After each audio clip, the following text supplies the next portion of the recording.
Hey, fellas, you know that President Andrew Jackson once had a pet parrot named Pole? A parrot in the White House? Now that's something I can get behind.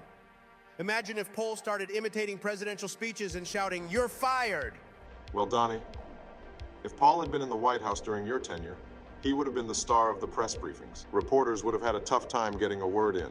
And imagine diplomatic meetings with foreign leaders. And Pole starts repeating classified information. We'd have to put him in the witness protection program.